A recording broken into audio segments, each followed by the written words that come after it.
Good evening everyone and welcome to ONS. Thank you for being here. Can I just have apologies for absence when you're ready, please, Mel? Thank you. We have apologies from Councillor Wilkins. And also, just so everyone knows, unfortunately Spencer's not well tonight, so we've got Mel standing in for us. But I'm sure it will be as smooth as ever, so thank you for doing that, Mel. Have we got any declarations of interest? No? Are we happy with the minutes of the previous meeting? Yes, so what proposal from Councillor Clatworthy, and I'm happy to second that, thank you.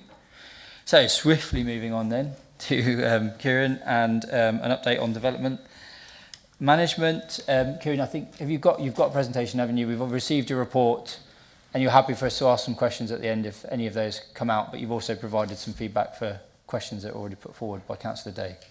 Yeah.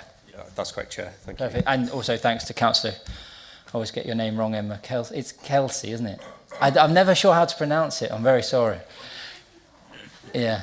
Well, I've got a surname like... My head of planning is Kersey, sorry. I'm really sorry. Emma Kersey, thank you so much for coming and being helping out with the presentation. Right, over to you, Kieran. Yeah, thank you, Chair. So hopefully you've all had an opportunity to read the update report that's been circulated.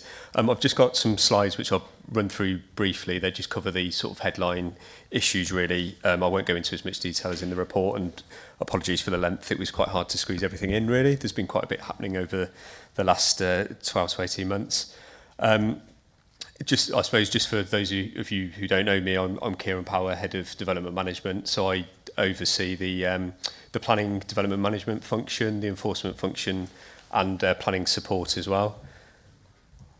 Quite a few of you will probably be aware that we've been on a bit of a journey in terms of the planning side of things at the council, and over the past, like I say, 18 months or so, we've developed a development management action plan which highlights a number of key areas we wanted to focus on to improve outcomes really for our customers, but also the quality of decision making as well. There's various things we've done. One of the sort of starting points is really to try and streamline the validation process and make things faster in terms of turnaround times. Ultimately, that impacts on our ability to determine planning applications quickly. So by streamlining those areas, we've been able to improve performance overall. We've also enhanced committee reporting and provided member training around committee. So I think there was quite a period of time where we had a lot of new members on planning committee, and we've helped support the committee members in dealing with what are very technical and complex planning matters. We've had support from the Planning Advisory Service, which is PAS, in delivering training in that area as well, and we've seen very robust decision making made by committee members since that point. So it's been really positive story from that perspective. We've been focused as well in terms of customer service and the customer journey. So we've done quite a bit of work on a specific review, which Joe Franklin in the customer services team has led on over the last 12 months as well, maybe slightly longer, which is also inputted into the action plan. And there's a number of improvements coming from that. Some of that has seen improvements to our website.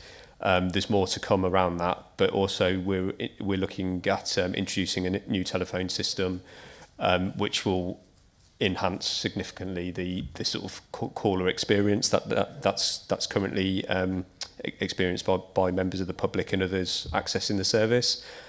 We've also been quite pragmatic and looked to secure funding where available, and we've recently secured £50,000 from the Digital Planning Improvement Fund, which again is going to support us in advancing the digital aspects of the service and looking at different opportunities in which we can support customers and improve services around there.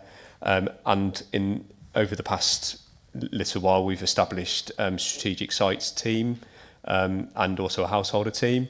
The ideas around that is obviously we're preparing to deal with larger large extensions or new towns, and ensuring we've got the capabilities within the team to deal with that. From the householder side, a significant proportion of the planning applications we deal with are householder applications, so that's for people's extensions. It accounts for around a third of the total planning applications. So getting that right is really important to our residents, really, who are submitting applications. And previously, turnaround times were really struggling. There was significant delays. I'll come on to our current performance in a little while on that. I've been asked just to cover a bit about 5-year housing land supply as well, just as an update.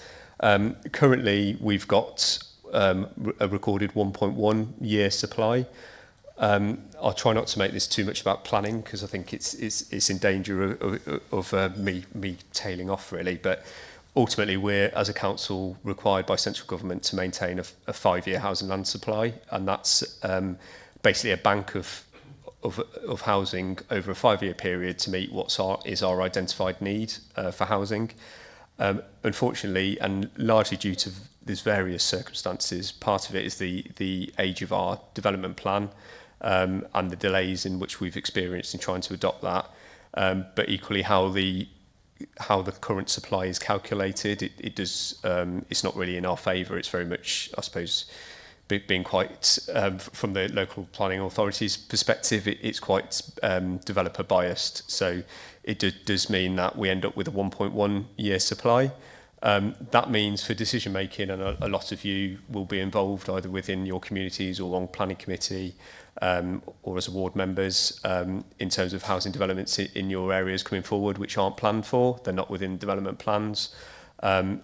Ultimately, because we don't currently have a 5-year housing land supply, a tilted balance in favour of development is applied to any decision making, which means that more applications are approved than otherwise would be. The good news is we're progressing, as you all will know, the SWDPR, which is the updated plan, or the new development plan.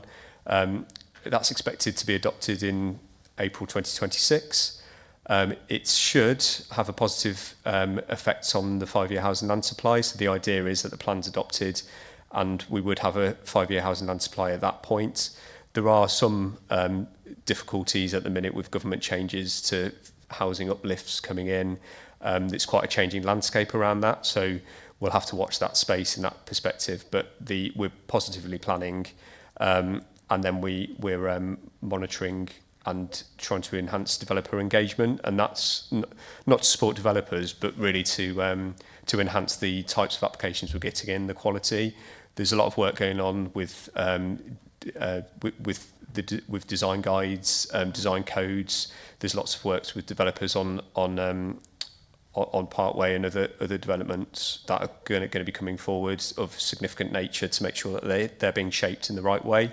So that early engagement will hopefully help mean that we get the results that we all want at the end of that. In terms of planning enforcement, again, another area of the service that has been doing really well over recent years, but there's always room to improve, and there ultimately are challenges within all parts of the service at different times. It's important we prioritise how we deal with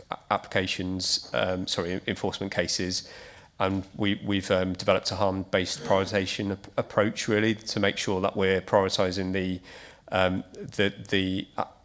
the breaches that have the most significant harm and most impact on our communities, above those that have lesser impacts. And that doesn't mean we don't investigate all breaches. It just means we prioritise and respond more quickly on certain types. So it's actually prioritising the work rather than not saying anything's more important than others. We've also got quite a dated enforcement plan. It's a joint enforcement plan between ourselves and Malvern Hills.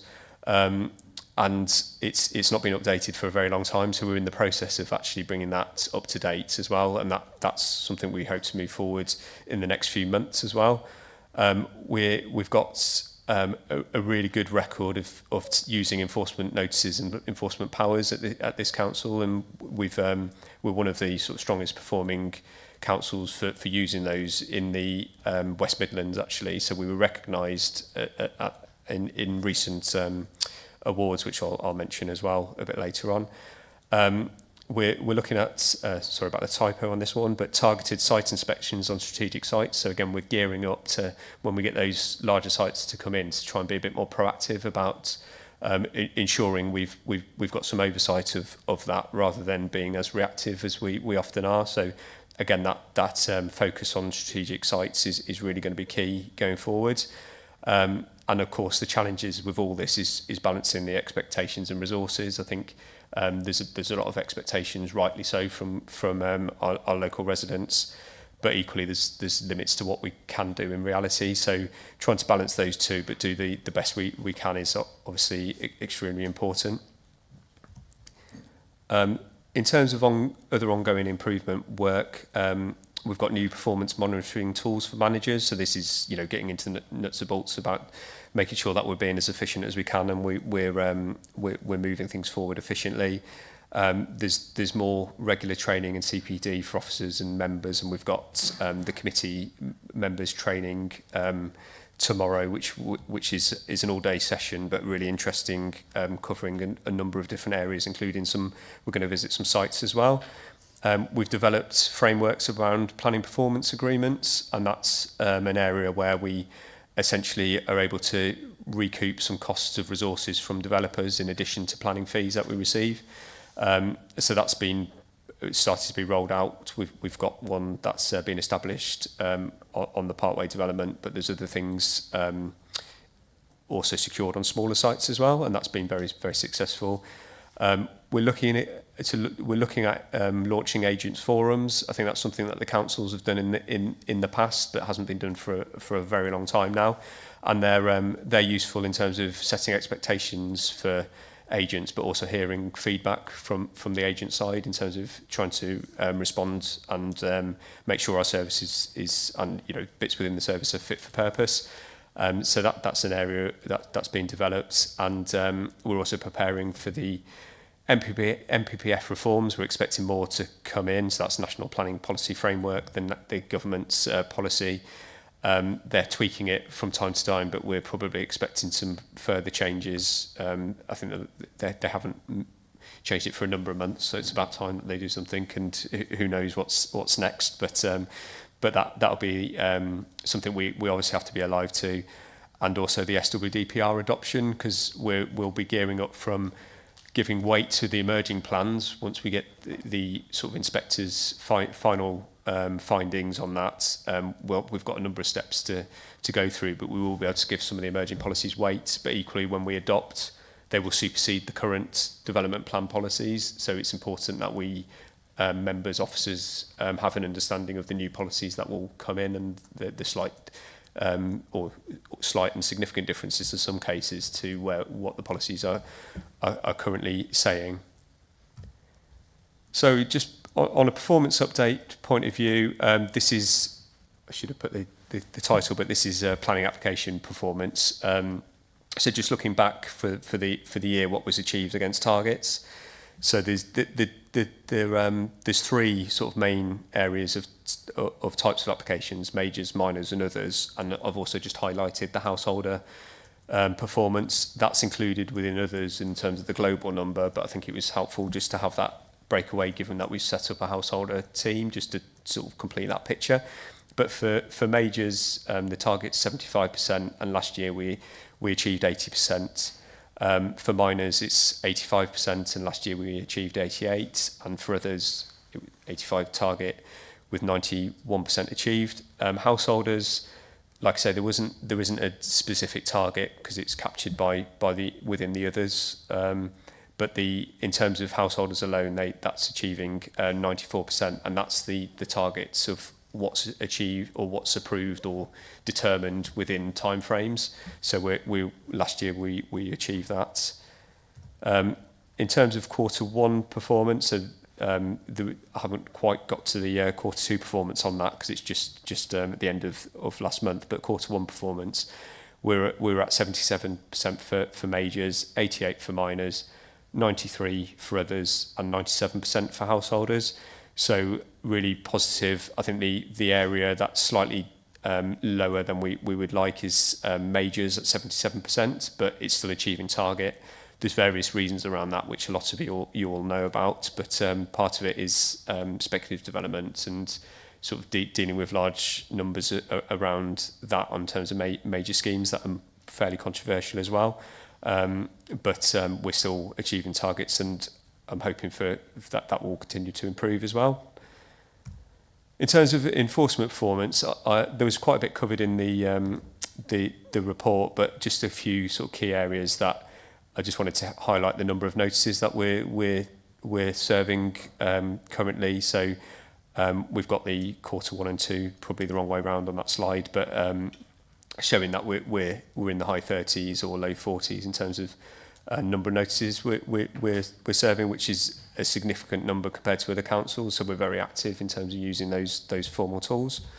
The highlight, I suppose, or one of the highlights of the year was the RTPI Awards, where we won Planning Authority of the Year in 2025 for the West Midlands. That recognised work across the directorate from the planning policy perspective, but also development management, enforcement, and that recognition was really, the hard work from a lot of the service area that's been working hard for a long time. But it was nice to get the recognition this year. There are still challenges for the service, so recruitment and retention of officers. I think from a retention perspective, it's very much more settled than it has been in the past. We do, like any organisation, there is some movement at times, and is trying to make sure we're recruiting the right quality of staff is still sometimes challenging, but we continue to press on with that. Applications are becoming complex. We've got strategic applications coming in which require a certain level of expertise and knowledge and experience to deal with those. But even some of the smaller applications, we're getting much more challenge, I suppose, from local residents and interest groups as well. So actually, there's more pressure in terms of that side of things. I'm not sure what's. Oh, there we go. Delivering housing and infrastructure is going to be challenging in terms of delivering that as part of the SWDPR. So ensuring we get the things right from the off. Otherwise, these settlements and extensions, etc., will not work as they need to, and will impact detrimentally on local residents. Managing expectations on controversial applications, that's again challenging in the current climate with where we are with tilted balance in decision making. And like I say, adapting to MPPF and national reforms is always challenging, because sometimes the guidance isn't clear. It's a bit of a test case when these things come in, and working through there. And there has been a lot of changes over the last couple of years, really. So conclusions: significant improvement in validation, reporting and enforcement. The strong performance against our statutory and local targets. We've secured quite significant grant funding of the 150,000 it's covered in the report, but I only mentioned the 50,000 in this for the Digital Planning Improvement Fund. But we also secured 100,000 previously for backlog fund to address backlogs in applications as well. There's obviously challenges around the adoption of the SWDPR, but obviously hopefully that's expected to improve the 5-year housing land supply, so should be a positive move forward. And then with the recognition as RTPI Planning Authority of the Year, is really sort of boosted the sort of, not the efforts, I'd say, boosted and acknowledged the efforts of the team and members as well, in particular committee members, have made in terms of driving forward improvements within our service. So I think that was it. Hopefully that's been useful.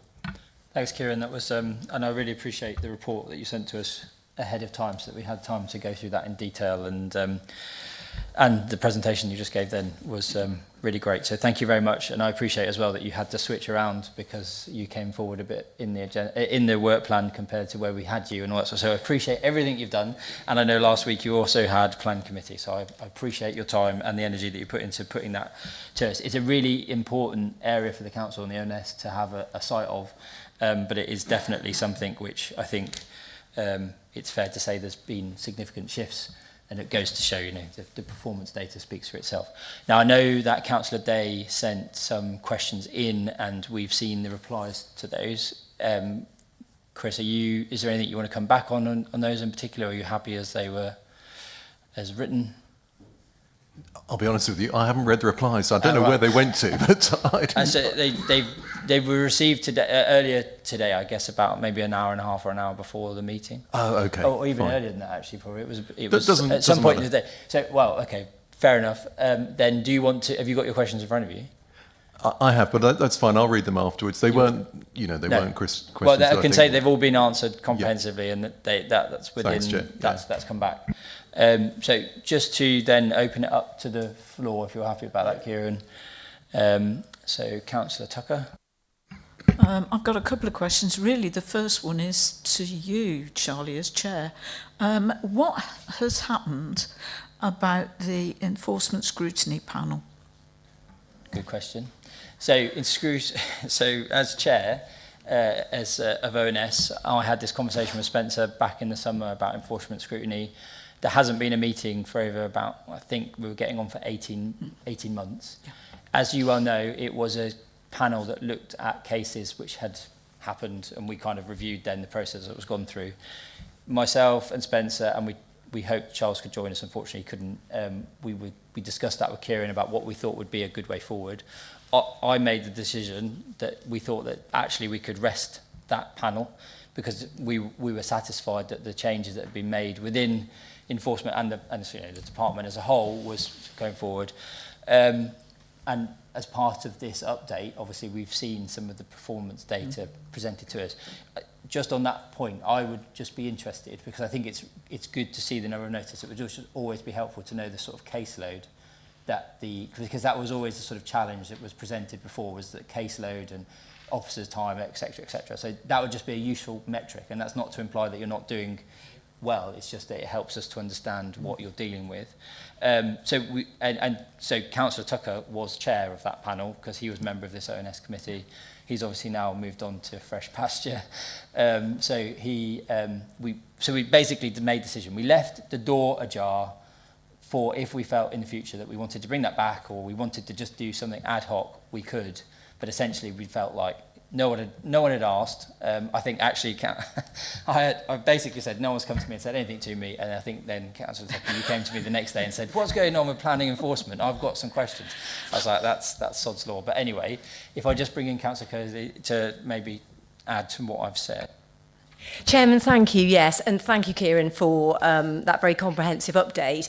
And it was specifically enforcement that I wanted to add some sort of meat to the bone on that, really, because I think as members, we tend to see enforcement, we have the notices come through, and then a little while after, we see that it's been resolved and generally closed. But I think I'd like to really bring to life for members an example that I had in my own ward, that I can't tell you how impressed I was with our enforcement team, and I've commend them to the hilt for what they've actually done. We had an extremely important and severe case, let's say, in my ward, and within an hour of the enforcement team being notified of it, they were out on site.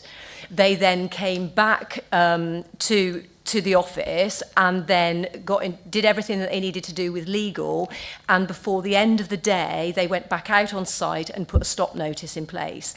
Now, I can't begin to tell you without going into the specific details about what a difference that made, them doing everything, reacting so quickly, but also having all the backing of legal so that they could go back out. It was by 4 o'clock that day to put the stop notice, and to say without exaggeration, if that stop notice hadn't been in place by 4 o'clock, that site and that whole area within my ward would have been completely ruined within 24 hours. So I really can't say enough good. And thankfully, it's not very often that we see such a drastic case as that. But I think it reinforces everything that Kieran has said around prioritising. And it's about aligning with our expectations, because sometimes we do get a bit niggly when we see something, somebody's put a fence up they shouldn't do and what's happening about it. But I think the key thing for there for me was that when they really needed to do something, they were there within the hour, and before the end of that day, that stop notice was in place. And but most certainly my residents are extremely, extremely happy for that. But not only that, that's not when the work has stopped, because the stop notice is in place for 56 days, but immediately the enforcement officers have been working with legal to get the next steps in place to make sure that nothing else can then happen. So it's a massive thanks to the enforcement team, but I think that brings to life really what the enforcement team are doing, and gives us as members real reassurance that when there's a severe, important case, that they are absolutely on it. Thank you, Councillor Kersey. Just quickly, I mean, I think the point is probably the changes that have been made within the enforcement team have come to fruition. We've seen those things happen, and we are positive. I think it just it goes back to the point of, for our residents, apart from if you're putting in a planning application, one of the major reasons why you sort of would liaise with the planning department is enforcement. So it is an area where there is a level of scrutiny. So I think, as Councillor Kersey just said, where we see those things, reporting that back, and I from my own experience as well, I can only say that I'm constantly communicating with, and that's half the challenge, is just knowing what's going on so we can feed that back. But that's been my experience, and certainly has been reinforced what Councillor Kersey said. It's definitely shifted. But going back to you, Councillor Tucker. Yeah. Well, the other question I wanted to ask was for Kieran. The joint enforcement plan, which is being updated, is it possible for ONS to see that before it is adopted, please? I don't see why not. Actually, we're working on it at officer level, but I haven't actually established the process for then taking it forward. So that would normally involve certainly portfolio holder, but you know, again, I'm not sure how things get put on to ONS or whether that's by agreement. But you know, our job is to overview and scrutinise. Yeah. But ultimately, if there's something that we could look at and we feel like it would add weight to, or it's helpful, then we'd always be happy to do that. It doesn't require you necessarily to come back to the committee. It's just a report that comes to us just for oversight, essentially. And if we've got any feedback, we can give it. But it's I think we're pleased to know that's being done, and it's just good for us to have. Would be great to have sight of it, I guess. And yeah, if you're happy to do that, then happy that we look at it. Yeah, I mean, there's that's fine, and I think there's a couple of areas as well we've been discussing, because, like you say, a lot of the time the enforcement plan is actually full of a lot of jargon and legal speak within it, which it's sort of necessary to include, unfortunately. But I'm quite keen to get a bit more of a user-friendly version that gets the high, you know, it will still refer to, if you want the detail, to cover ourselves, or, you know, the detailed plan, but hopefully somebody can pick that up and actually know what it means for them in their situation. We're also thinking about whether that's one sort of guidance note or whether there's a separate one for people who have actually had a complaint against them, because, you know, it's not everyone's the bad guy in that sense either. Sometimes it's the first time they're interacting with planning. Somebody's made a complaint about some work they've done. It may not be a breach, or it might not actually require us to do anything. But, you know, for any resident who receives a knock on the door or a letter from the council saying that their extension or whatever is potentially going to need to come down because we may take enforcement action, it's not the nicest thing to have. So looking at it from both sides and trying to think about the best way to help with that part of the process, because I think none of us would envy anyone getting that, especially if they've done everything right. But obviously we're just reacting to a complaint, which we're obliged to do. So trying to manage that as well. Yeah, I think that's great. I like that thinking a lot. I think whatever we can do to support the process to make it as seamless as possible. And likewise, unfortunately, enforcement at times can be weaponised as well. So it's just one of those things of understanding. But I think, again, you know, that sounds like a jargon-free document. We're happy to look at that and go, we don't understand. Can you tell us? And it's like everything. If it's something you deal with every day, it makes sense. And you become blind to it almost. And it's not a criticism. It's just one of those things that we are when we're specialists in our area. So if we can do that, we can add it to a work plan, and we'd happily give back our feedback to just make that an even more robust document. Vic, did you want to say anything on that? Councillor Councillor Tugger, you happy now? Yeah, that's fine. Thank you. Perfect. Councillor Crump, and then Councillor Day, and then I'll come to Councillor Simpson. I think mine's a quick one. Like Councillor Kersey was saying, I had a situation where somebody had to come out very quick, and they were absolutely superb, and saved a headline that would most definitely have gone.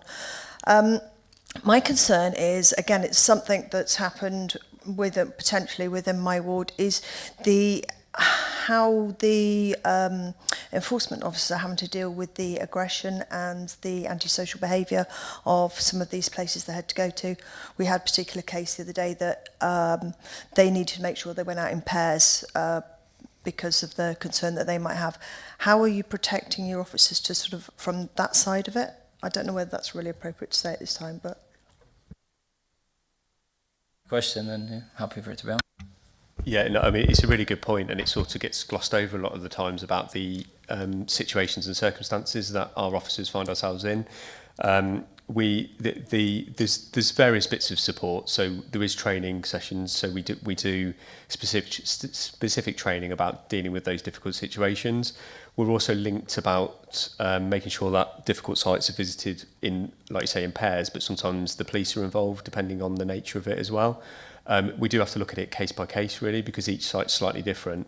We do have some protocols in place in terms of site visits, and nobody should be going on a site if they're not comfortable when they arrive, and they should also feel free to step away from that site if they need to as well.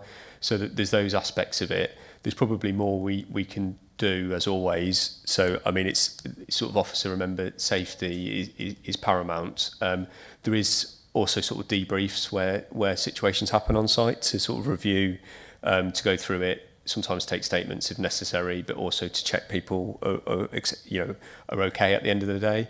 But again, that's something that happens, but probably could be more formalised as well in terms of procedure and protocol. So I'm happy to, I think it's a good idea to review, because they probably haven't, like a lot of the things, they're in place, but they haven't been reviewed for a long time. So it can go on my list but obviously it will be prioritised, because I think, like say, staff and safety and well-being is very, very important. Yeah. Thank you. Councillor Day? I've now read the reply, and I just wanted to say thank you very much. Just briefly, I think the first question, for those of you who haven't seen it, was about can the training that's being given to the planning committee be shared with other councillors? And I think you've come back saying yes, potentially we could do more of that. I think it would be great just to see the PowerPoints and the bits that are delivered, not necessarily all the Q&A. I can appreciate that might want to be private, so you can have those discussions with the planning committee that you might need to have. The second one, the tilted balance, which I think we're obviously coming up against more and more, and I guess unfortunately are likely to see it live on whenever the SWDPR fails to hit Angela Rayner's target for house building, which I'm told may not be that give us that many years grace. But for me, I must admit, when I read the inspectors' reports, I find it very difficult to follow how on earth they suddenly magic out of conclusion that, the tilted balance has been applied, and I therefore say this one should be agreed with, this one should not be agreed with. So I think it would be great to have a bit of training on that, and I'm pleased that you've said you will do that. The last one I asked about was the performance data, and I think the main point I wanted to just ask about there was that I get the fact that we are doing well, and it's great that we are doing well, and I think we should not, we should be thoroughly pleased about that. However, I think from the point of view of our customers, if you like, the residents, given that I guess we see well over 1,000 applications, is it 1,400 a year or something like that? Even if we're getting 80% of those done within the time, that means that a full sort of 200 or 300 are not being done within the time. And what we don't have at the moment is a tail measure that shows just how long the worst case is having to wait for. There was one that I had in my ward which did go on for a very long time. It was a complex it was a complex case, but it was well over a year, possibly nearer 2 years. So I think having some of those tail measures might be a thing for us to sort of have in the future, so that we can just see it from the point of view of the end customer. And then the only other thing I just wanted to ask, and I don't know whether it is appropriate, Chair, but how do you feel that we are now, the beneficiary of having a new town? What does that mean? Anything massively different? And how are you preparing for it? Yeah, I've been happy to take those questions. I just on the training session, very happy to do that. I think there's probably quite a good opportunity before we get to plan adoption to do a bit of a wider piece for all members on some of the stuff in the emerging, or the plan which will be the plan, some of the findings of the inspector, but also cover the 5 years of apply, because that will we might have some answers from the report that we're expecting from the inspector in the next month or so, with the final findings, but we'll know a bit more about the landscape then. So I would suspect probably, it depends how long we want to wait, I suppose, but there's probably an optimum point where we could cover quite a few things because they interlink. Happy to be led by members really, but I think there's a few key dates we just need to think through as well, so we can capture and make the most of it. So happy on that. In terms of the new town status, I mean there's lots of positives from a planning perspective, and getting the principles right. The reason that the council's adopted the approach of a new town is to try and protect our existing settlements and villages and the characters of them, and this does give us a way in which that does deliver something. But also we've seen from speculative development how it's that piecemeal development doesn't really align with what infrastructure is available or what can be delivered through the planning process. So the approach, I think, is a good one. The new town sort of findings in the report again are sort of welcomed in many respects. They've named I think it's 3 that they sort of expect to be delivered very quickly. I think our expectations is that our new town will deliver within 5 years as well, and we're gearing up. There's a lot of it's positive engagement with the developers, and Homes England are involved, which is very useful, I think. We're trying to really push the quality of that place, and get the things right from the off, and it's really important we do, because if we don't, then we'll set ourselves up for failure there, and it's really important we get that right. So there are a lot of opportunities. I suppose the latest report on new towns doesn't give a lot. There's still not a lot of detail in many respects, so we're still kind of waiting for that, and that's sort of the disappointing thing, I suppose. It doesn't commit to much. It says the right things, but doesn't actually nail as much down as we'd like. We'd like to know what it means in terms of funding and what the nuts and bolts of things, how that's going to aid strategic delivery of infrastructure, and how that might loosen up and bring forward delivery quicker, because there are challenges around delivering those sites, and I think we're still none the wiser in reality. But I think there's a dog. There's nice. I like dogs. I've never seen a dog in the chamber, to be honest. Yeah, that's right. So, carry on. Yeah. You didn't set the dogs on me, so thank you. But yeah, so there is lots of potential opportunities, but we still don't really know the full details of it. But like I say, it's really positive. It can, in principle, it could be the best kind of planning we can do in terms of delivering on those sort of numbers that we've got to. But we've got to get it right, so there is risks involved in it as well at the same time. Thank you. Councillor Sims and then Councillor Dyke. Thank you, Chair.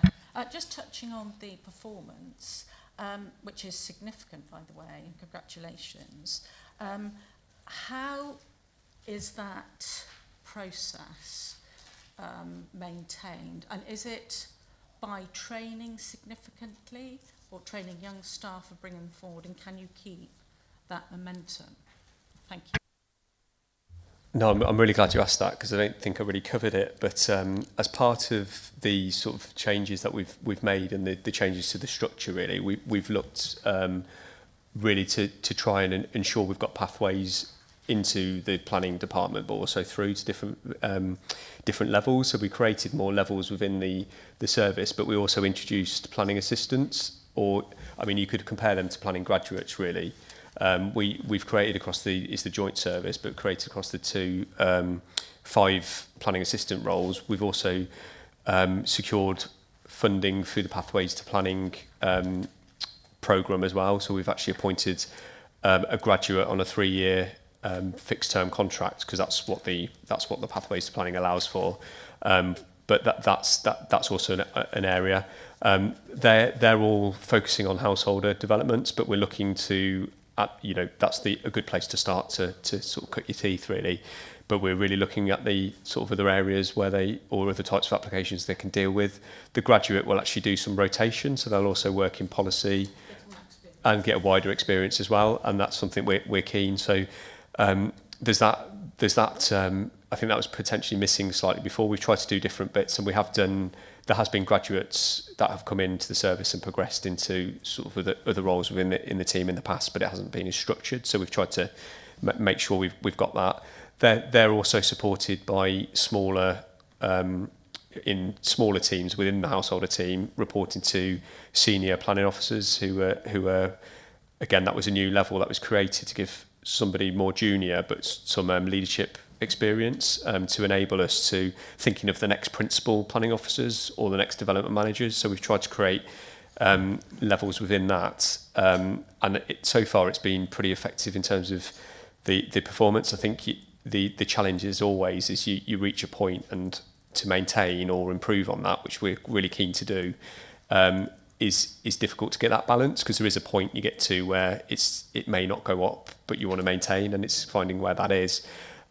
We're still doing a lot of improvement work, and to help, what we're trying to do, I suppose, is make sure the planners can do the planning work and not be bogged down by all the admin aspects of it and try and streamline those areas where we can.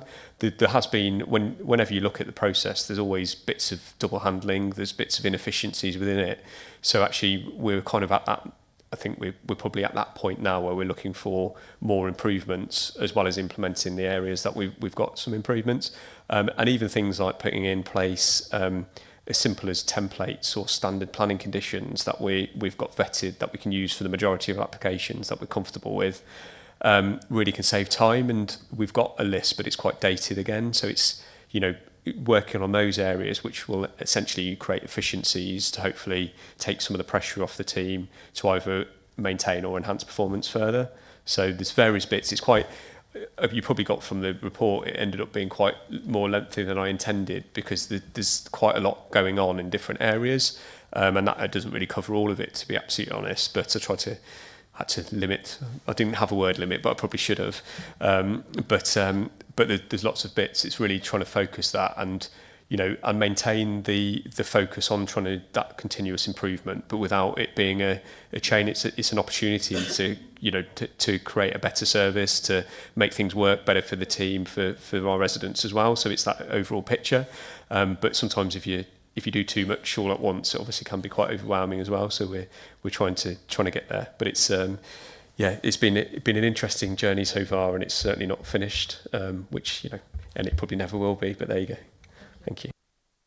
Thank you, Councillor Dyke. Been covered. Okay. So no further questions. Oh, sorry, Councillor Ward. Yeah, thank you. Thanks, Kieran. With regard to the 5-year housing land supply and the new SWPR being adopted, that's obviously a very positive thing, and the new developments coming through. How does the change in buffer from 10 to 20% from next year potentially affect speculative development going forward, which we are plagued with at the moment? Thank you. No problem. I mean, it's a really good question, and I mean on adoption. I mean, most members will have seen the inspector's interim report, which raised some concerns about whether we would have a 5-year housing land supply on adoption. was a further hearing session in September, which we attended. We hopefully robustly made the case around that. I mean, logically, many of you will sort of struggle to understand how on earth the inspector could conclude we hadn't got a supply. So hopefully we've got a compelling enough case that they agree that, but we'll see what happens in their final report and findings and recommendations. So on adoption, we were working on a 10% buffer, which was under the old MPPF system, but under the new MPPF changes, essentially it's in I think it's July 26 we're required to implement a 20% buffer. So it really depends on what delivery levels the inspector agrees with what we've got, because we should have had quite a comfortable buffer even at 10%, but there was quite various bits knocked out as well. There's still a possibility we'll still meet that 20% buffer, but equally delivery is really key in that time as well. So it's not just granting planning permissions, but it's delivery on the ground. And of course, that's where it's sort of more in the developer's favour, because we have very little control over delivery currently. There is some talk from government about how we incentivise developers to deliver quicker and meet what they say they're going to do and deliver the numbers they're going to say in the timeframes. But at the moment, we don't have a lot of clout in that area, so that's something that's historically pretty difficult. But then we also are aware that we've got a lot of the larger sites coming forward across. I mean, I can't really talk for Worcester City, but we've got big sites in Wychavon, but we've also got a number of strategic sites that have been rolled over into the SWDPR in Malvern as well, around Worcester City. So some of them are delivering a couple of thousand houses. There's 1,000 houses at Rushwick as well, and they're really likely to come. We're likely to see applications on those fairly quickly as well. So we're reliant on a spread of types of applications, because the strategic sites, the larger ones, will take longer to get off the ground, even if they are within the 5 years housing land supply. They're not going to deliver houses in year one. But some of those other schemes are actually quite far advanced. Some have already got outline permissions, and we're getting reserve matters in. So as a plan as a whole, in principle, it works by making sure that we've got short-term delivery, medium-term delivery, and longer-term delivery. But there's a lot of questions, and there's probably not a lot of certainty I can probably give at the moment, because there's too much up in the air, if I'm absolutely honest. But we're all obviously very keen to secure a 5-year housing land supply for, indefinitely, but as long as reasonably possible. Thank you. Councillor Herdman, sorry. Sorry, I do apologise. I'm a bit late on parade. I saw in the presentation about that it seems to have settled down with recruitment, and it is noticeable, the emails that are coming through. It's nice to see that they're from the same people, which is always positive.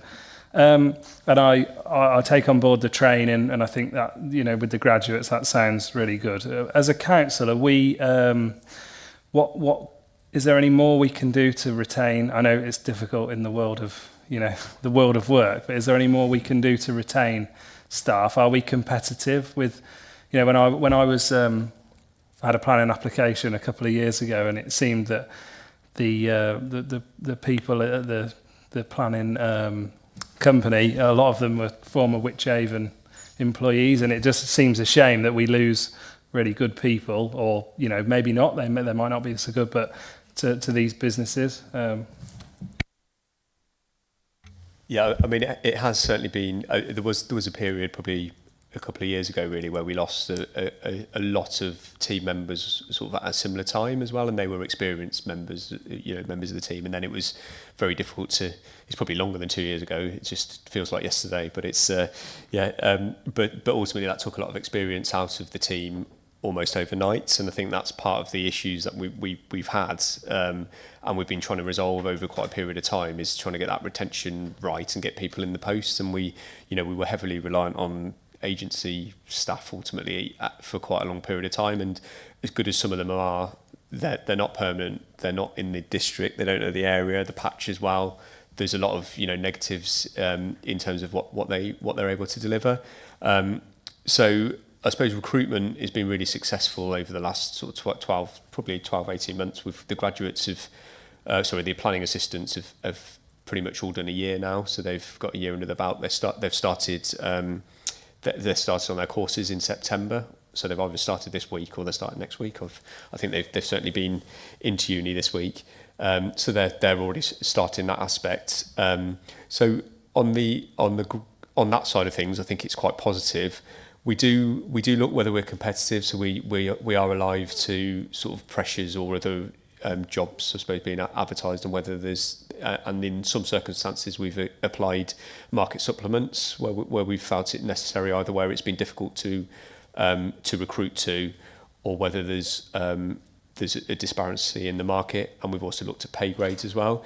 So I think I'm fairly comfortable that, I mean, there's always areas where you have to review on a case by case or timely basis, but currently we're pretty competitive compared to others. There's certain specific roles which are harder to recruit than others because there is just a shortage of that expertise. So I think some of those have got market supplements attributed to them. We've also, we do the flexible working aspect, but the feedback, I mean, some people never want to come in the office, some people want to be in all the time, but the ability for people to work as a team and be in the office really adds a lot. So when you get people in the door and they understand the culture and the support and the way that we work, it's a real positive as well. And that's something that graduates have sort of, raised and said, but also lots of other sort of more experienced planners, and they really like where they work, they like how we work,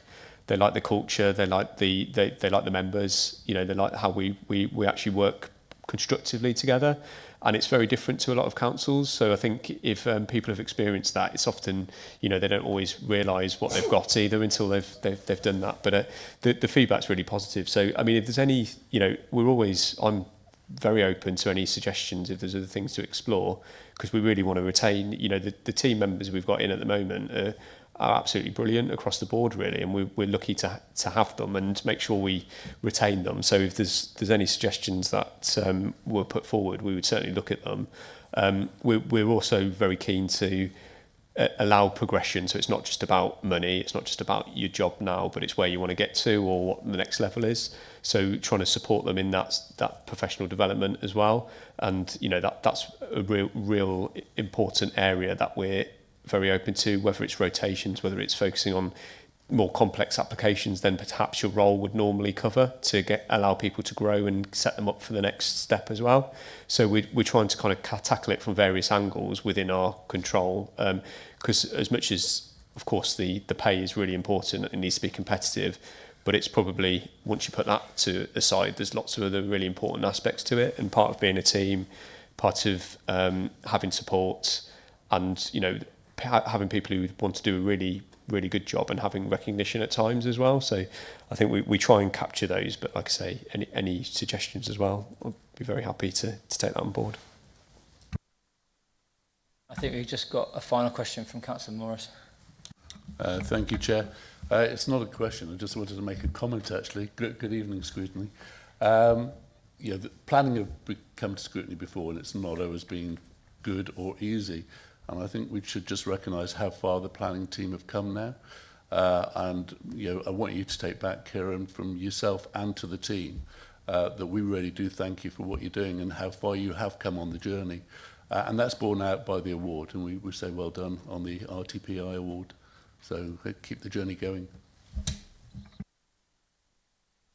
And on that, you get to leave now, Kieran. And you don't have to stay for the rest of the meeting. Not being thrown out. No, be careful the dog doesn't follow you out. But apart from that, you'll be fine.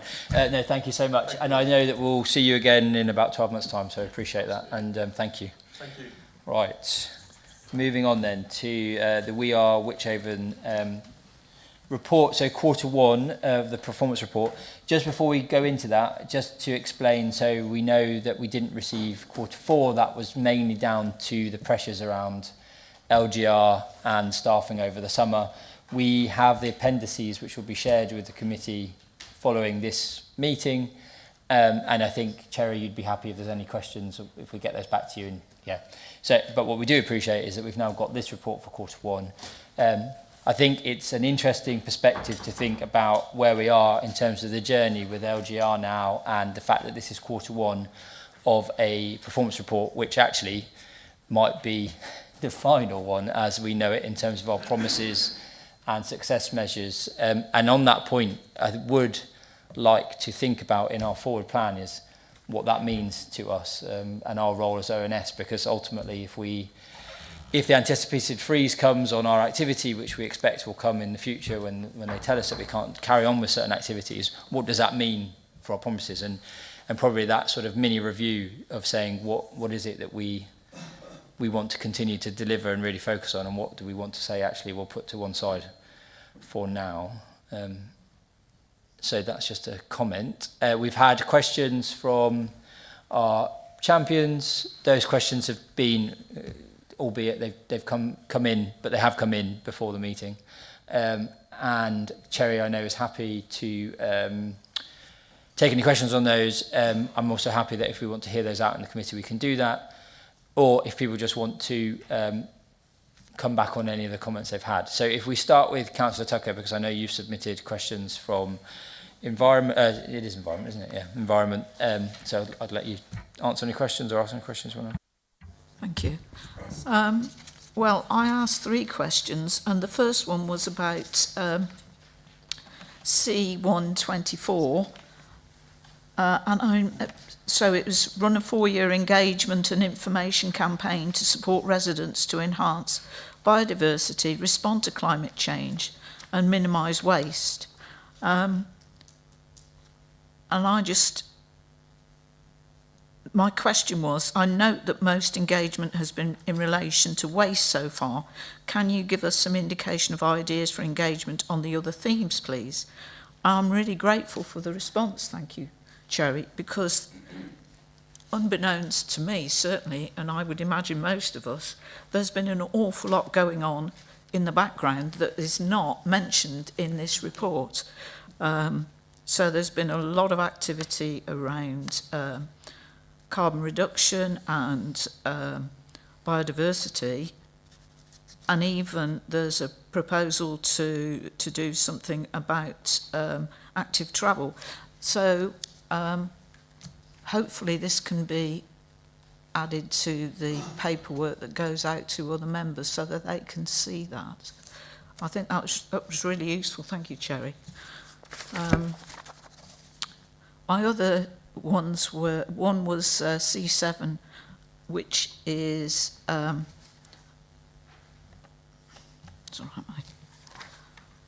supporting communities to develop local plans to increase resilience to the impact of climate change and prepare for emergencies. I was a little concerned that the key milestones talked about rolling out these templates in batches of 5.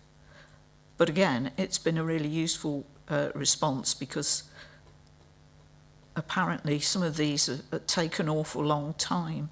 So the Kempsey plan took 8 months from initiation to completion. So I can see why you're talking about that. It's just whether they can all be done within the time frame available. But obviously not all parishes are going to want one. So hopefully I think that's just something for us to keep an eye on. And finally on C8, which was pilot the new bike hire schemes at Droitwich, Evesham and Pershore stations, and the deadline for that is the 31st of March next year.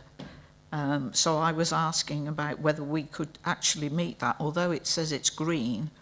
None are actually in situ yet, but the response was it's our intention that Pershore and Droitwich will be delivered by the end of March, but Evesham won't.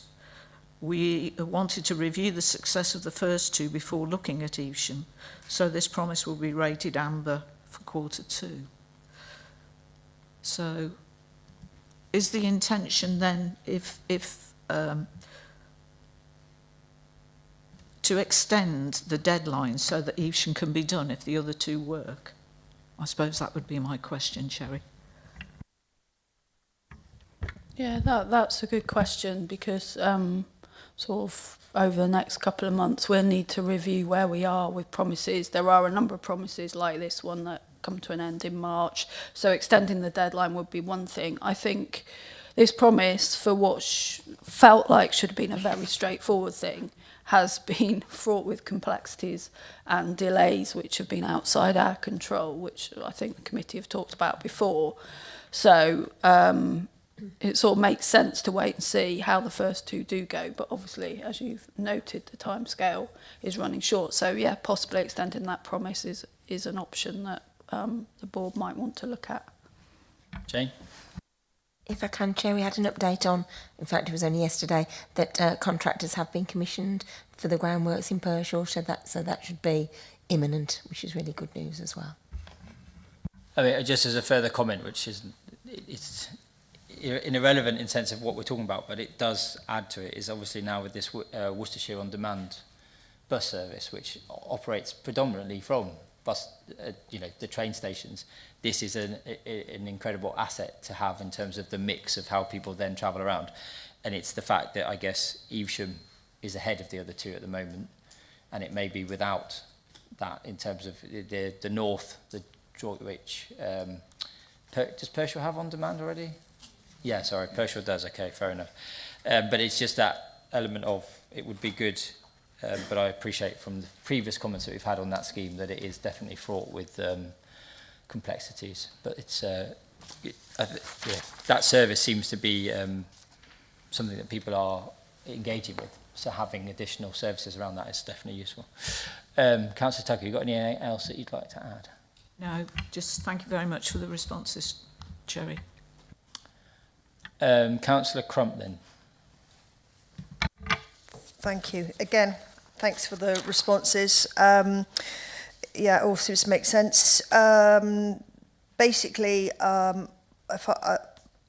in the main report, it stated there are several overdue data reports, and I just asked why is this, and I just wondered if it was due to all the work you're having to do with the LGR and issues, and is that are these being chased, and will we have things moving forward? And basically, you were just saying basically it's due to the government and other organisations which you've got no control over at all. So that, yeah, makes total sense. On A224, the wellbeing training, how are the areas to be used established, and by whom, and which areas are after Droitwich? So I just basically trying to find out, so why did you decide on those particular areas? And as you said here, Honeybourne was an area of interest due to the issues with having the loss of 2 young men in the area, struggling with mental health. Again, it sounds absolutely ideal area to use. And then the second area using the Droitwich, so the business was engaged with a rural commercial farm. Again, makes total sense. And then you don't have any plans to roll out to any further areas with this. Is there a sort of a reasoning for that one? I think it's around timescales. So the Droitwich cohort started later than the Honeybourne one, and is having a bit of a pause. So in the next few months, they're going to be regrouping and looking at that. And I think because these things take time and it takes time to generate interest, the promise ends. I think this is another promise that ends in March. So my colleagues who were delivering this, the feeling was, well, actually, it's getting a bit tight to start a new cohort in that time scale. I don't think that necessarily rules out doing something in the future. But at the moment, they're planning to focus on continuing with Honeybourne and kind of revamping or re-energising the Droitwich Salwarp one. Thank you. Yeah, I did get the number wrong on the next one, yeah. It was A6. Yeah, the details were just missing, so I just thought, I was reading it through and I was like, exit. Oh, no, hang on. Right. So, yeah, it makes total sense on that one, but thank you for giving all that information. And if anybody else needs it, it's obviously on these notes now, so you can see those. And I was also asking, are any of the above there being signposted to the wellbeing hubs or directly to Wychavon, to which you said you've got the discretionary welfare assistance scheme? And I was just thinking from the wellbeing hub side of things, just taking the workload off Wychavon and sort of using the wellbeing hubs more so for that type of thing. That was where my mindset was coming on that one. Yeah, I don't know if they're set up to manage applications from that scheme. I would have thought not, because they won't have access to our systems and things, but they can certainly refer people to it and refer people to us. And if people are coming to us who we feel might benefit from their services, there could be referral back the other way. And then finally, on A824, I was asking, are the youth clubs sustaining numbers? And what's the cost of the to the youths, and are the hardship funds available for those who need it? Your response, it sounds fantastic that the numbers are still staying high, because I think this is, again, an excellent area for young people to go to. A fair few years ago, I remember very fond memories of youth clubs, and it's nice that they are back out there and being used. All the provisions is free to access for young people. So is that sort of bit through the sponsorship and through the YMCA and other organisations? So some of it is funded through some of our funds attached to this promise, and some of it, I believe, is funded through the youth commissioning money that we've had via County Council. And there may be, I don't have the details, the parish councils or locally, there may be some funding there. I don't know how they're all funded exactly. And is this something we hope to sort of expand onto other areas? You know, within rural, I mean, we've got some within rural areas, or sort of, you know, make it more substantial. The promise is to deliver at least, I want to say 5 over the timescale of the promise. I think there's an issue with picking areas where there are enough young people to sustain it. You know, in some of the very rural areas, there probably aren't. So that's why some of the new ones are focused around the larger rural settlements. And also ensuring it can be sustained, you know, beyond our funding. And county council funding as well. So I think the team have been working with those areas where there is local interest and perhaps local volunteers who might want to get involved, and looking at what's most likely to be sustainable, rather than saying, right, we're going to set up 20 and in a year's time there's only a few left.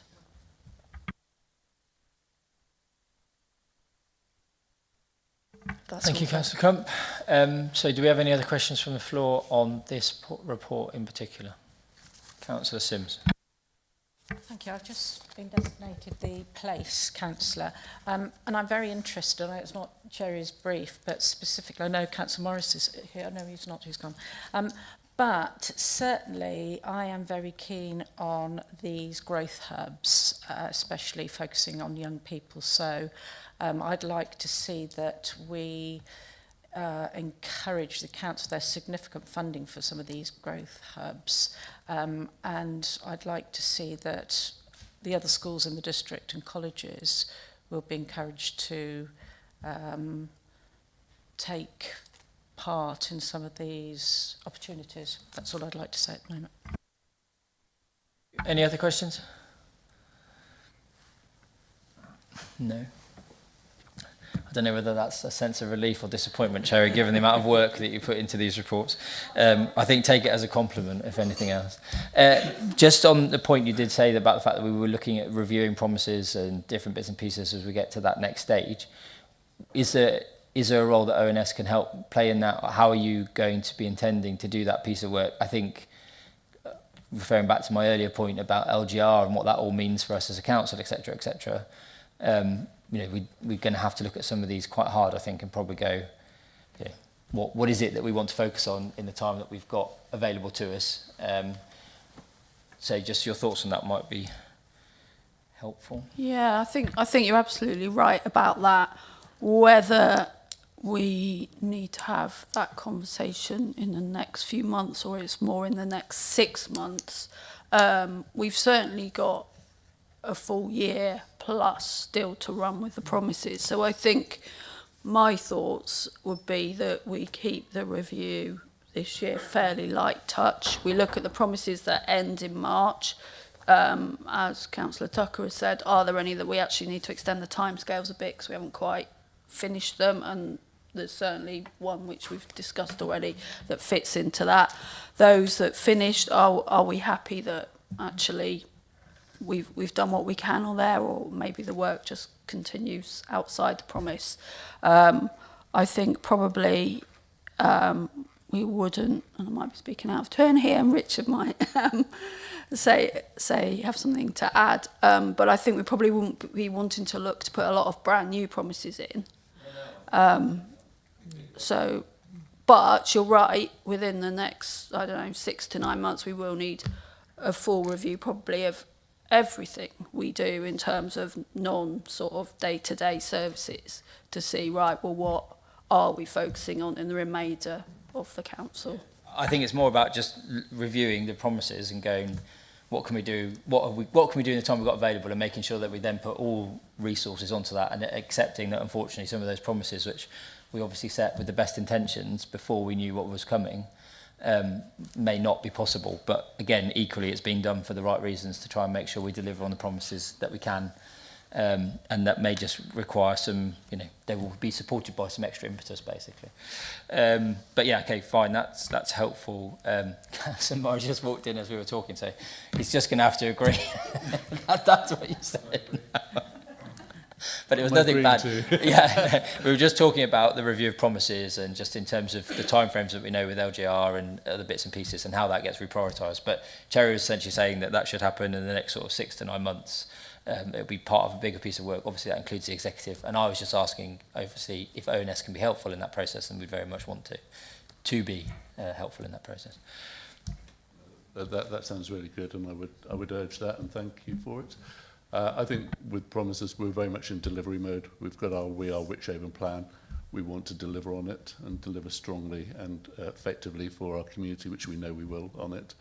It doesn't stop other promises emerging that we know meet priorities or meet the need at a moment in time, though, as long as we can quantify them and manage them appropriately. But we should always be flexible to adjust if something comes forward. So no, oh, sorry, Councillor Day.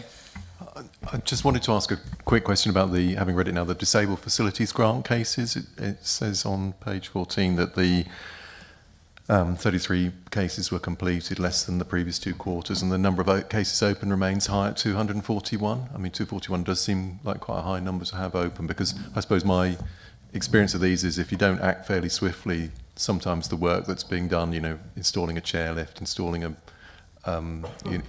grab rail or something like that just becomes irrelevant, because the person who needed it there and then, not 12 or 18 months later. So I just wondered, have we got any comment on how that service is doing, and why that number's going in that direction? Because I think, as I understood it, we suffered a bit by not having enough occupational therapists around at one point, especially after COVID, because they got pulled into handling COVID.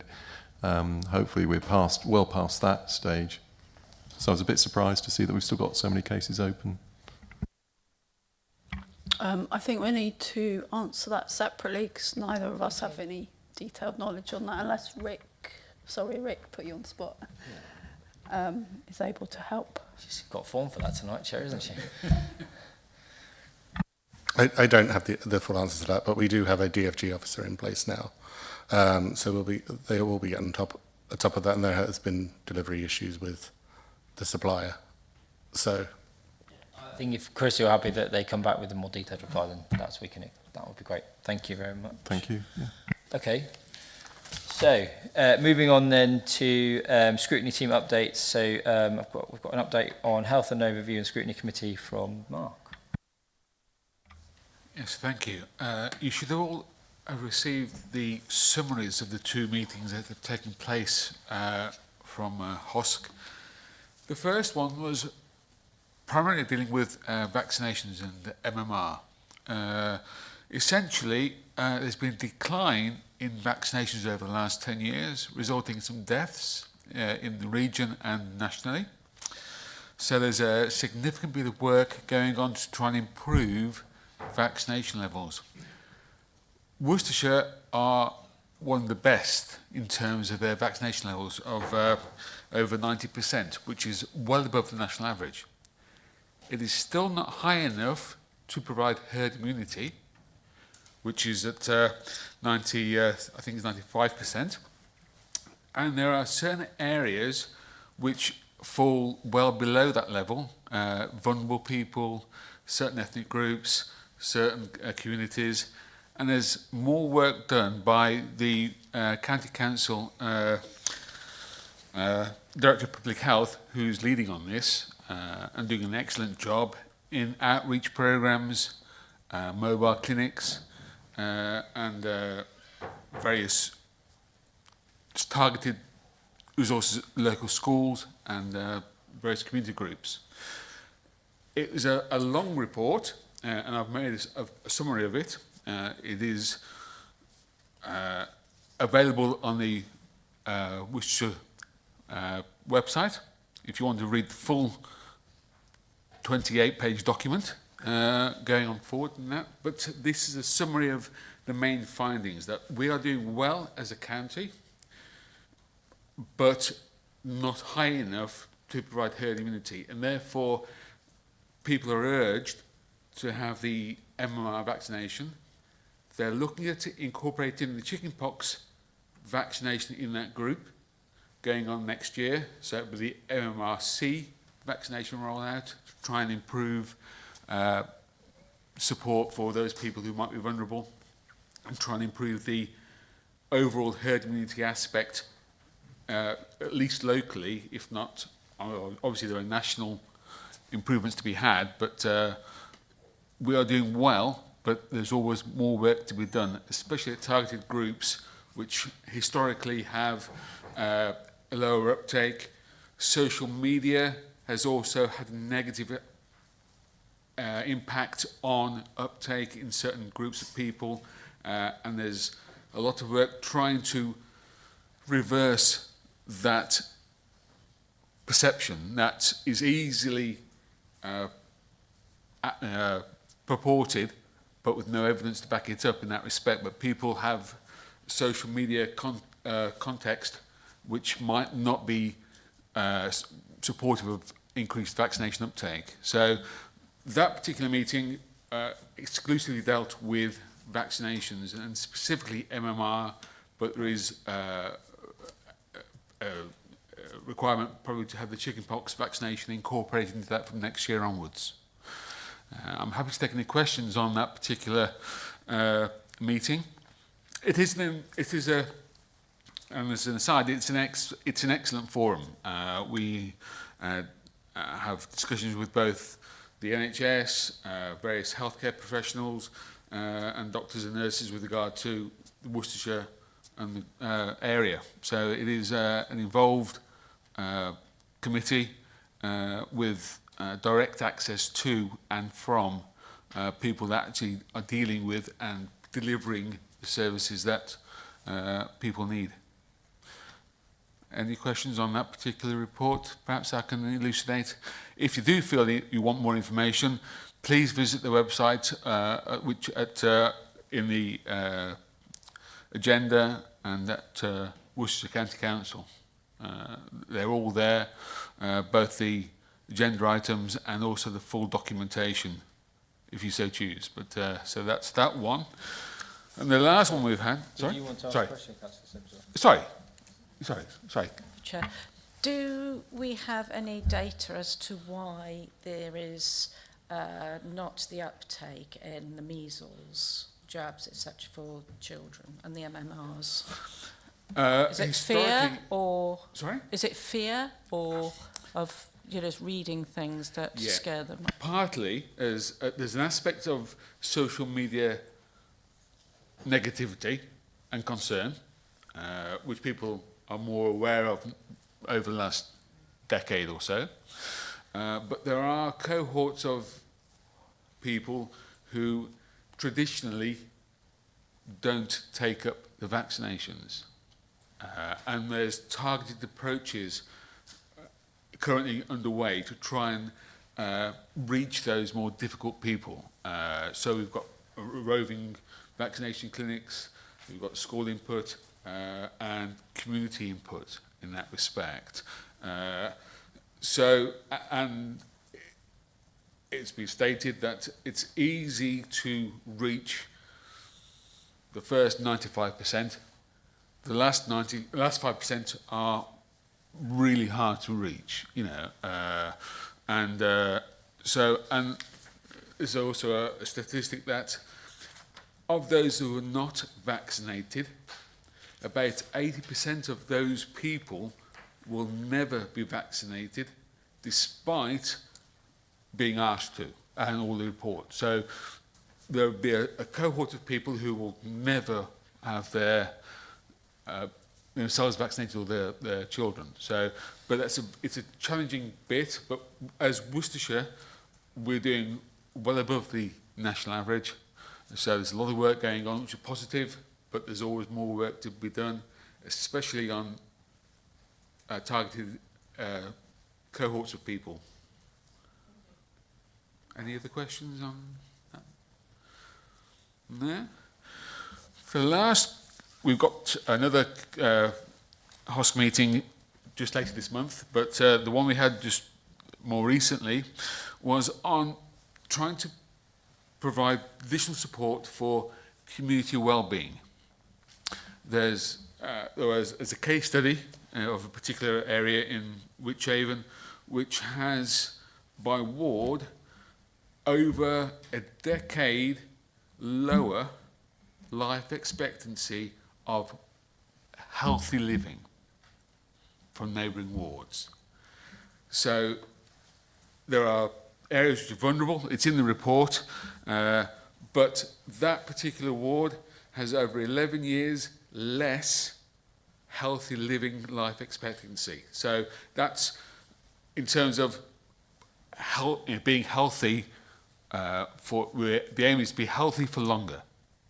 So there was a lot of work involved in community groups. I'm sure some councillors are aware of that.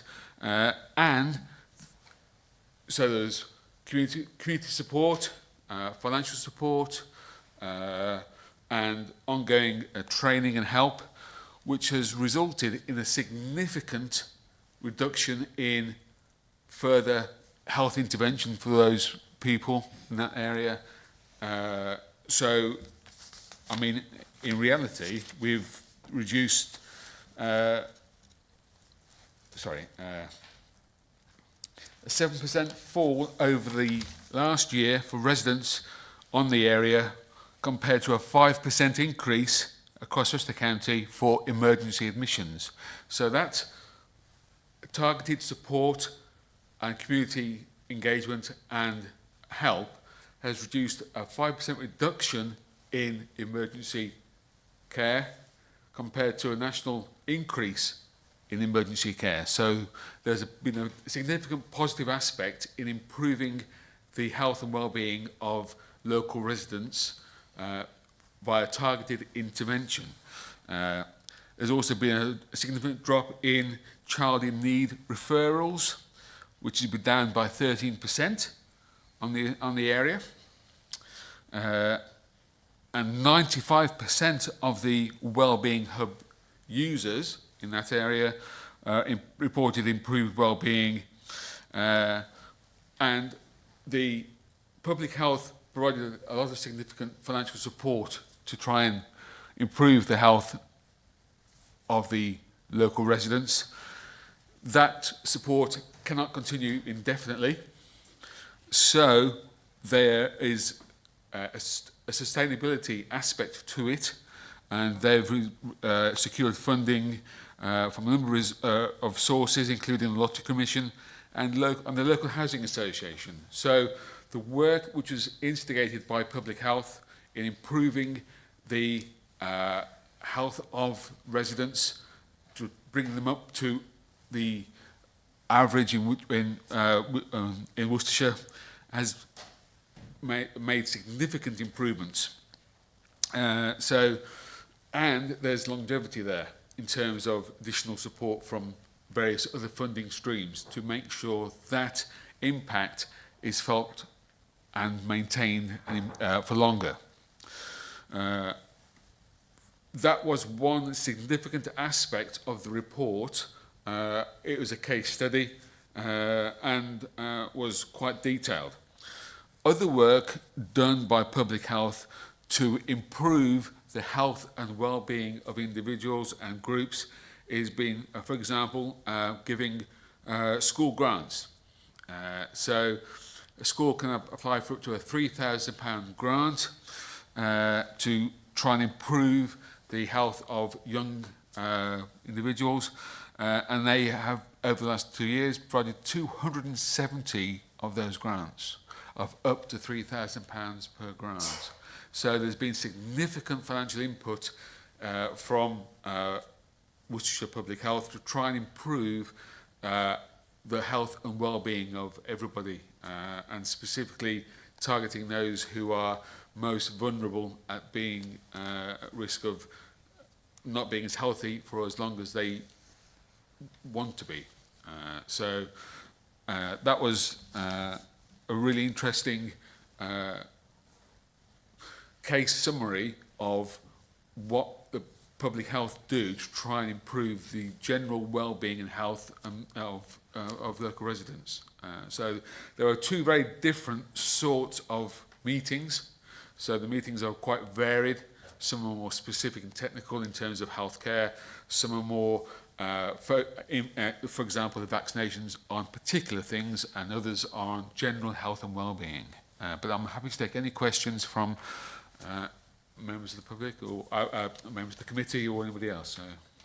You'd be hard stretched to find members of the public tonight. I do apologise, it was a slip. Councillor Duffy. Yes. Thank you. No particular question, more a comment on some of the success I've seen.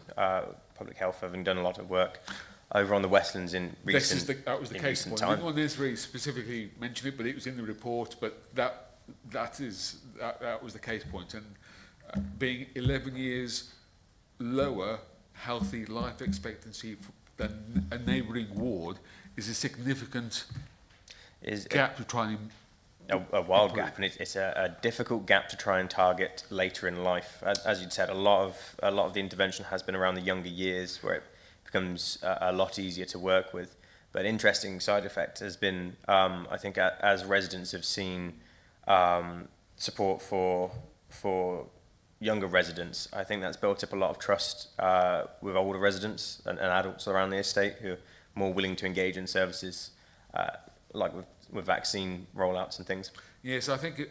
Thank you, George. I mean, I think it was a really positive success because of they fundamentally involved the community first.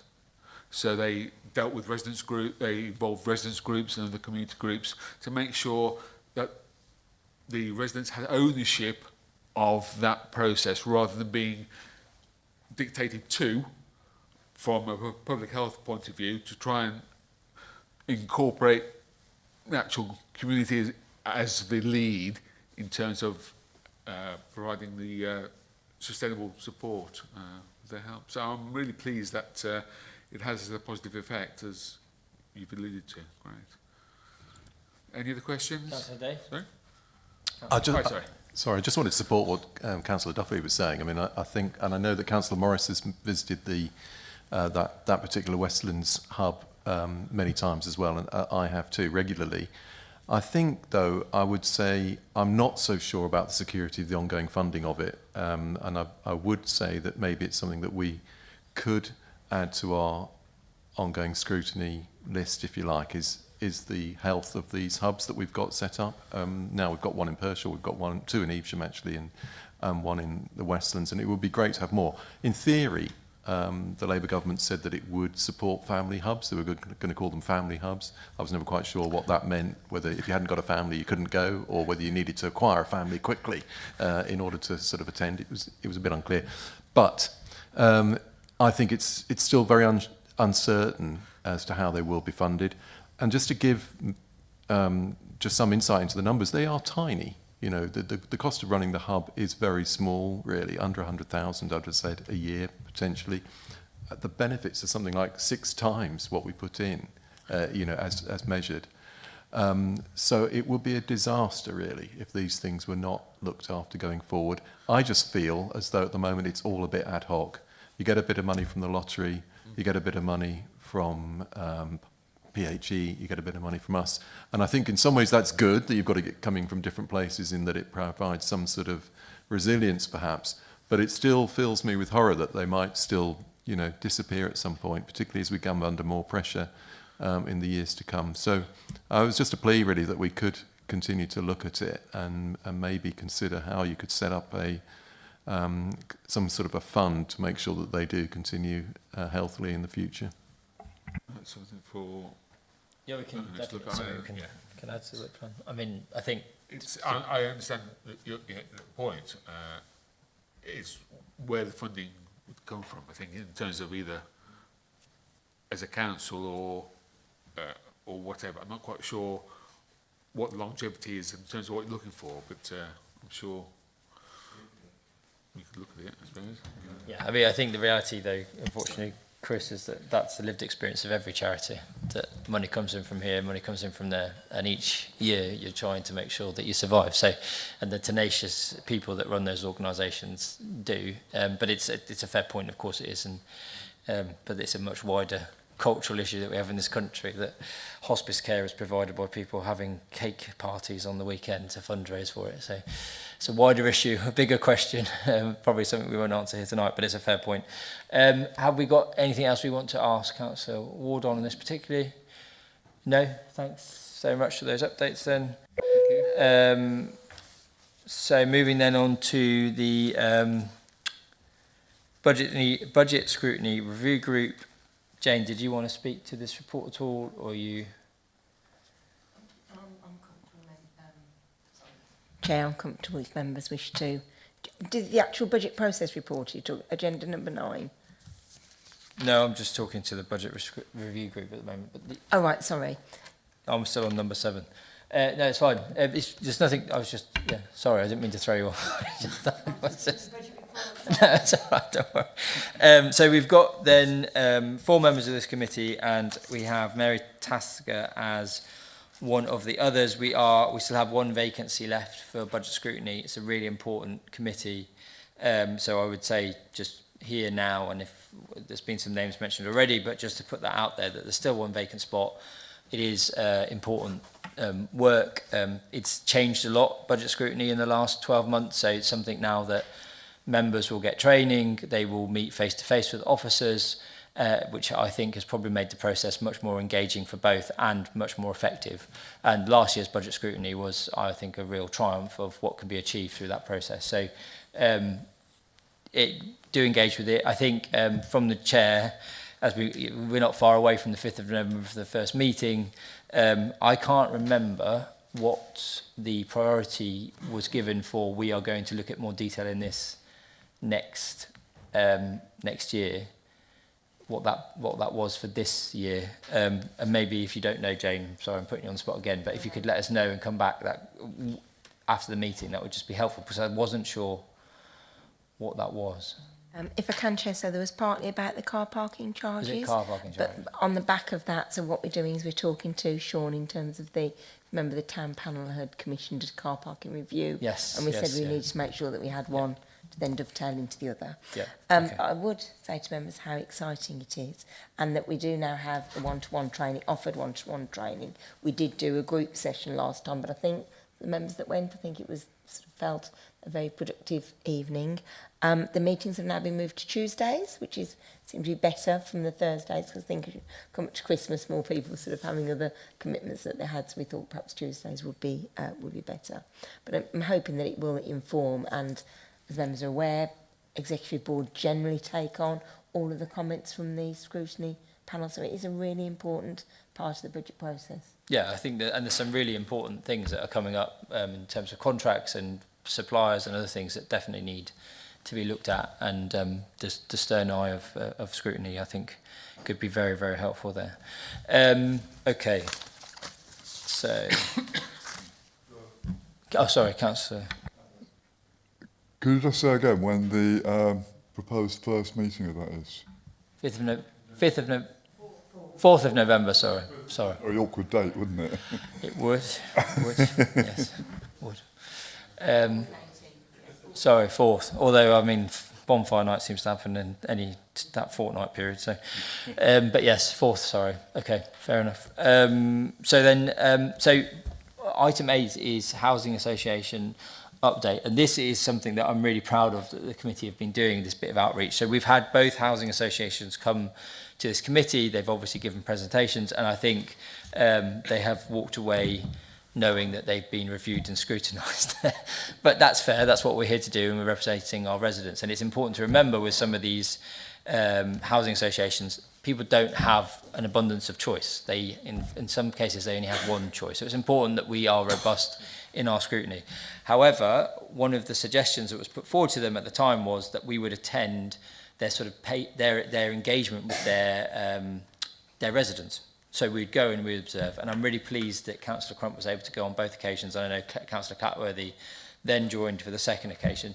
And I asked Councillor Crump just to give an update on that, because I think it's really important that we, one, thank the housing associations for opening that session and allowing somebody to come in as an observer and participate and see how that works. But two, I think to understand that process from Angie's perspective would be really helpful. Thank you, Chair. Yes, it was an excellent meeting, actually. The customer scrutiny is actually set up, for those that aren't aware, is actually set up by customers of rooftop housing. So there was 5 people within the meeting that I recently attended, and it was based in rooftop housing headquarters.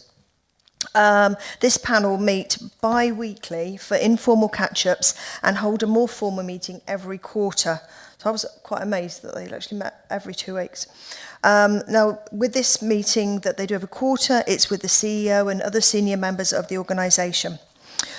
The atmosphere of the meeting was both friendly and professional. I was particularly impressed with Lindsay, the chair, and Andy, the vice chair. There were 6 members present, I think, and each one had given the opportunity to speak. Their comments were insightful, and the discussion was very level-headed and detailed.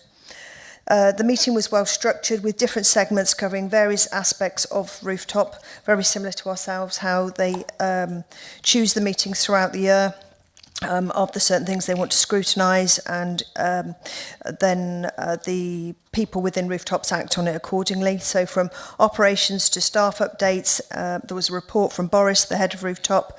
I found that everyone involved to be very respectful and provided very detailed information, and they were always available to answer any questions in the format that we needed.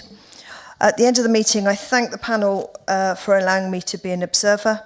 And when I started the meeting, I just say, while as I'm an observer, are you okay if I sort of say anything that I think that might be useful, to which they did. And surprise, surprise, I did say a few things. I expressed my hope that I hadn't outstayed my welcome at the end of the meeting, and they responded positively, mentioning that my input had been helpful and appreciated, and they even invited me to the next quarterly meeting, and I gladly accepted. I also offered my assistance via email if they needed anything else in the future. They also said that they were more than happy for any other members of ONS to come along to the meetings as well. So it was a very, very useful meeting. But I was very impressed with their scrutiny. That was very good. We also then did a second one with Platform, which was a walkabout meeting. I did it sort of in the road, actually, where I used to live, ironically. The walk in Hampton. It was a walkabout with a police officer, a PCSO, the local housing officer, 2 local councillors who were Councillor Raphael and Councillor Clatsworthy, and myself. And basically, they walked around the housing area. Discussions were on antisocial behaviour, crime levels, litter, housing issues, maintenance.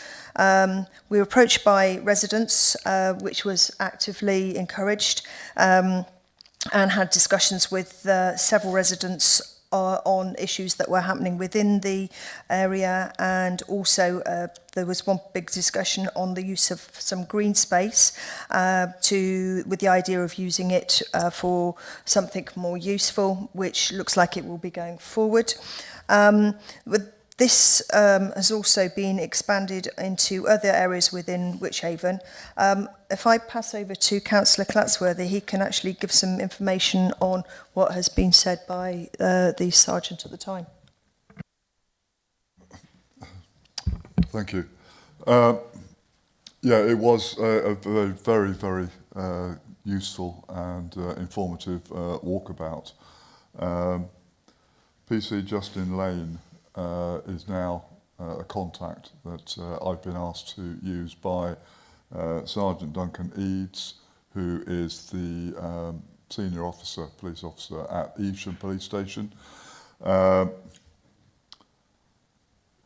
while after that, myself, Councillor Robbie Raphael and Councillor Marion Griffiths, who is the current mayoress of Evesham, had a meeting with Duncan Eads to go over, what they're doing, what we're doing, how we can integrate, and he is very, very keen for us to continue these walks, these community walks, and I've been left by him to contact Justine Lane, who actually is on holiday at the moment, to organise some other walkabouts that they will join. People from rooftop and platform will obviously be invited to join as well. We're currently identifying areas of Evesham initially to go and have walkabouts. It's not to sort of put fear up anybody, it's just simply to keep the public in the community aware that we are conscious of them and what we can do to help them, what they can do to help us. The next planned one, which I've still got to arrange the date when I get hold of Justine Lane, is we're going to focus on Port Street and Bengeworth in Evesham. It's not to go up and start looking spuriously at the individuals who stand in stores' doorways with their phones in their hands, but to communicate with them and just ask them if they have problems with antisocial behaviour. Do they have problems with shoplifting? And just simply communicate with them, and that will be an ongoing thing. We want to keep it going, and then we will expand into other areas of the town. So what Duncan is very keen is that if any councillor wants to come and join us, you're more than welcome.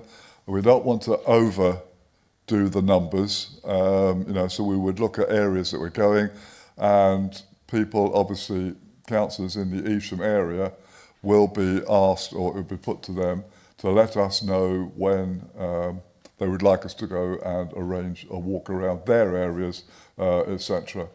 The other thing that might be of note and interest to people is that Duncan did tell us that his authority, his patch, so to speak, has now been expanded.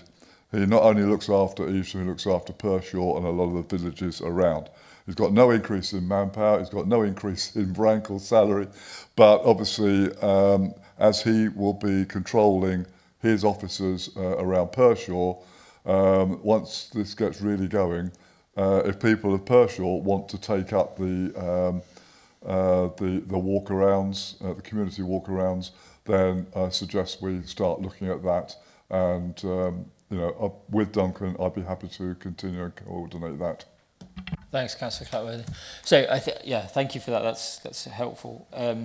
I think though the point just remains about the fact that I'm grateful to members of the committee going out and actually seeing our partners, our stakeholders, our people that provide services to our residents, and just witnessing that. I think that's really useful to do that. Otherwise, we remain rather static here and expect people to come here and we get presentations. And so to live and breathe it, I think is beneficial for all. So thank you for doing that. I do know that Rooftop have extended the invite, as Angie said, to other members in the future. So I do think if that's possible, then please do and I think, you know, just makes that relationship even more robust. So thank you. Oh, sorry, Councillor Dunn.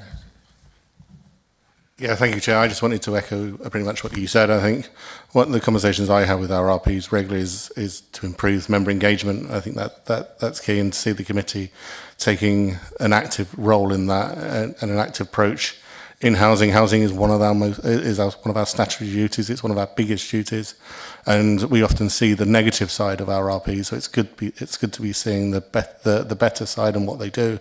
So yeah, I just wanted to thank the committee for that. So then item 9, which is the budget process.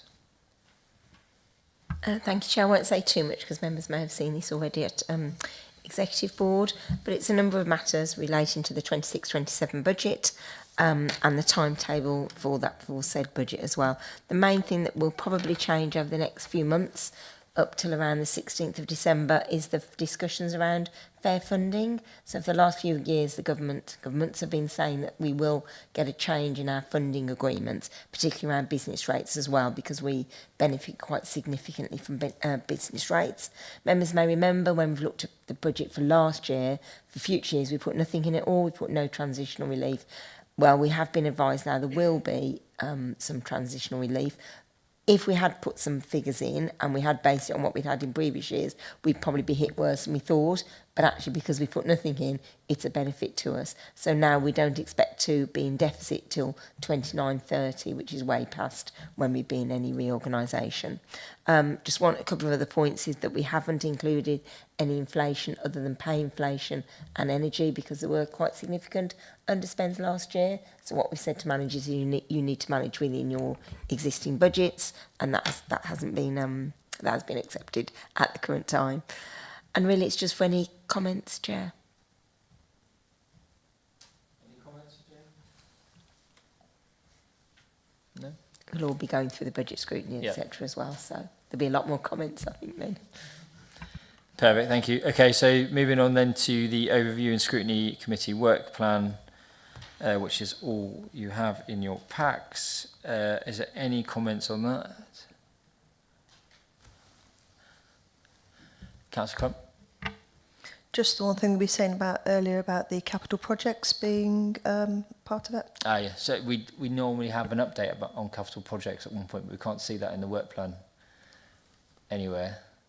I think you gave the last sort of, it was a report or it was an update on capital projects. So just maybe whether we can look to factor that in over the next couple of meetings. Yeah. Anything else? So I have a question which relates to the next item, but it makes sense to talk about it here. So I can't see in the forward plan for the Executive Board anything on LGR. And obviously we know in the next month, which I'm sure makes everyone go into a cold sweat as officers and executive members, there's a lot going to happen.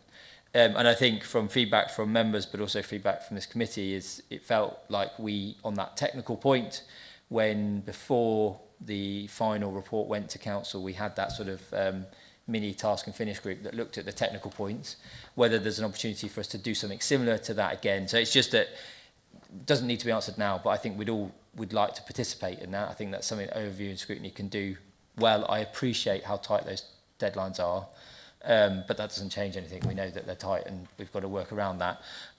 But like I say, again, it's about that focus on the technical points, not what's the merit of this, etc., etc. And I think we've got Councillor Morris here in the room. If that's something that we can play a role in, then we'd be really happy to do that.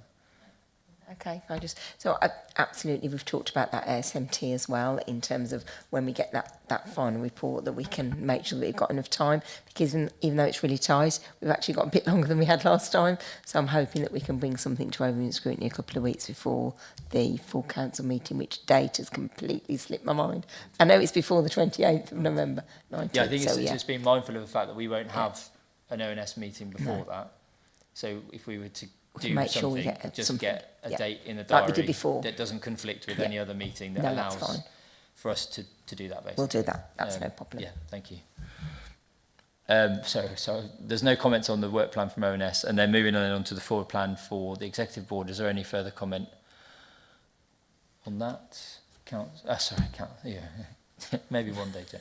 Oh, definitely not. One just to mention really, Chair, is that the Riverside Centre is on the forward plan now for executive, and it'll probably be around November, so I'm assuming that Overview and Scrutiny will want to scrutinise that in quite a bit of detail as well. The report that's coming forward, so it's just worth mentioning that we'll need to factor that in at some point. And that might need to be a special meeting again of Potentially. ONS. Yeah. Okay. Yeah, but I think that again, if that's something that we can biggie.